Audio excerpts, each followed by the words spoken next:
Baik teman-teman, di sini kita akan membahas tentang peta jalan sistem informasi kesehatan tahun 2015 sampai 2019.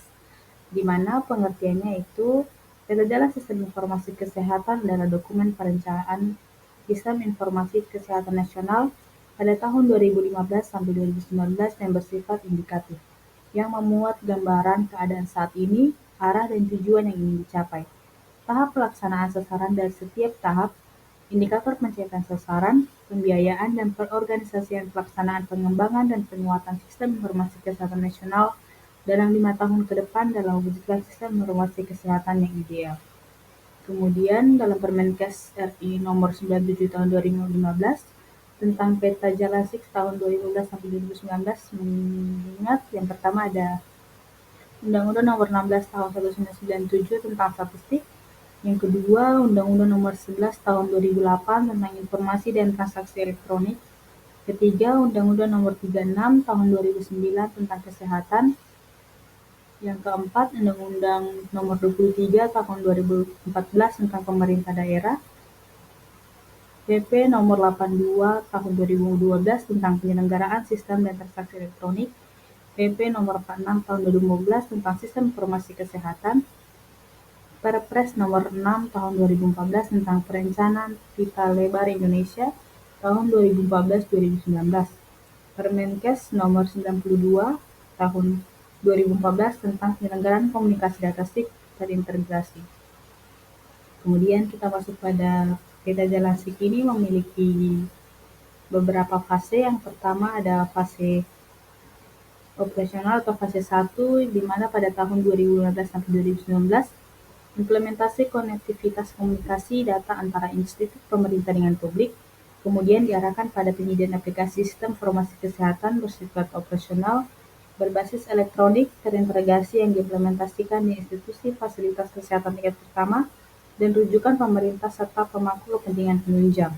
Kemudian yang kedua support, yaitu pada tahun 2022 sampai 2024, di mana implementasi konektivitas komunikasi data antara institusi sektor kesehatan pemerintah dengan sektor swasta atau privat, serta antara sektor kesehatan swasta dan masyarakat, kemudian diarahkan pada pemantapan aplikasi sistem informasi kesehatan berbasis elektronik terintegrasi yang diimplementasikan institusi fasilitas kesehatan tingkat pertama dan rujukan swasta serta pemangku kepentingan penunjang. Kemudian yang ketiga, SEHIK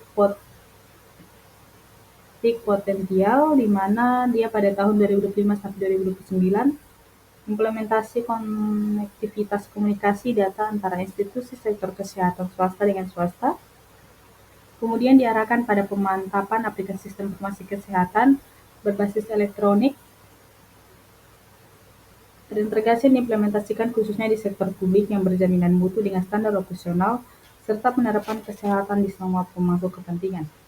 Kemudian yang fase keempat pada tahun 2030 sampai 2034 diarahkan pada penyediaan sistem informasi kesehatan yang mampu menyediakan layanan informasi kesehatan global yang lebih cepat dan valid serta memungkinkan terjadinya proses berbagi sumber data yang bersama berbagai jenjang administrasi manajemen kesehatan. Dan yang kelima, pada tahun 2035 sampai 2039 diarahkan untuk melanjutkan penetapan aplikasi sistem informasi kesehatan berbasis Electronic Health dengan jaringan global terintegrasi yang diimplementasikan berjaminan mutu dengan standar internasional serta pemantapan penerapan e-kesehatan di semua pemangku kepentingan. Kemudian kita masuk pemantauan dan evaluasi. Pemantauan pelaksanaan peta jalan SIK ini tahun 2015-2019 bertujuan untuk mengetahui perkembangan pelaksanaan mengidentifikasi peta jalan serta mengantisipasi permasalahan yang timbul dan atau akan timbul untuk dapat diambil tindakan sedini mungkin dan untuk menjamin peta jalan dilaksanakan sesuai yang diharapkan. Evaluasinya ditujukan untuk mengetahui keberhasilan atau ketidakberhasilan pelaksanaan peta jalan dalam rangka upaya pengembangan dan penguatan serta penyelenggaraan sistem informasi kesehatan selama kurun waktu 2015 sampai 2019.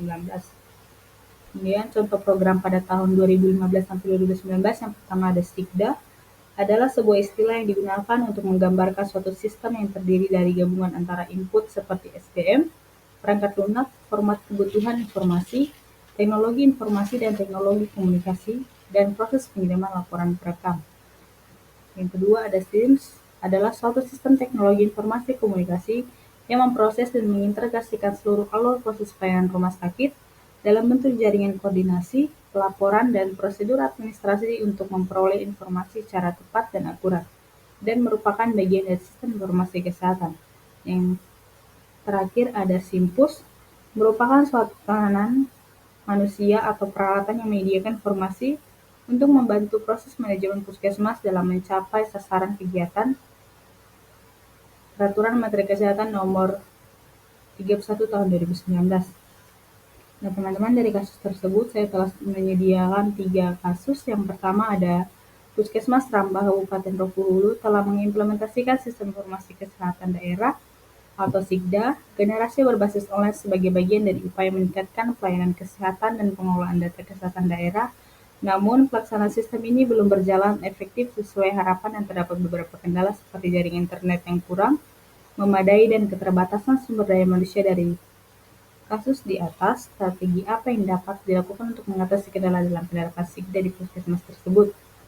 Strategi yang dilakukan untuk puskesmas tersebut yang kita masuk pada pembahasannya. Yang pertama ada menyediakan infrastruktur jaringan internet yang stabil dan perangkat komputer yang memadai di puskesmas.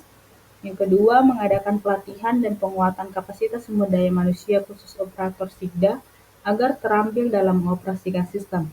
Yang ketiga, menyusun dan menerapkan standar operasional prosedur yang jelas untuk proses entry dan pemeliharaan data. Dan yang terakhir ada melakukan koordinasi dan dukungan dari Dinas Kesehatan Kabupaten sebagai bagian dari monitoring dan pengembangan sistem. Kita ambil referensinya dari Hidayatullah tahun 2024. Nah, kita masuk pada kasus yang kedua.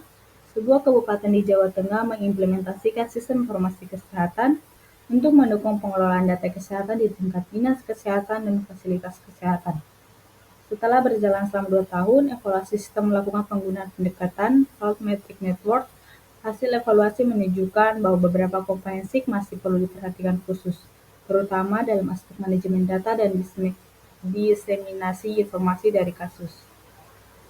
Dari kasus di atas, apakah fungsi dan manfaat utama evaluasi sistem informasi kesehatan dengan pendekatan Health Metric Network?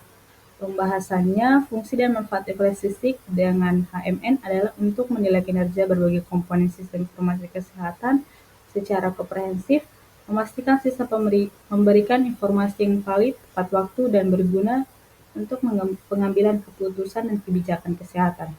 Evaluasi ini menetapkan kekuatan dengan kelemahan sistem hingga dapat diambil langkah perbaikan secara tepat guna. Kita ambil pada referensi NPM tahun 2021. Nah, kasus yang terakhir, Puskesmas Langkat telah menggunakan sistem informasi kesehatan daerah generik sejak tahun 2017 untuk mendukung pengelolaan rekam medis dan pelayanan pasien.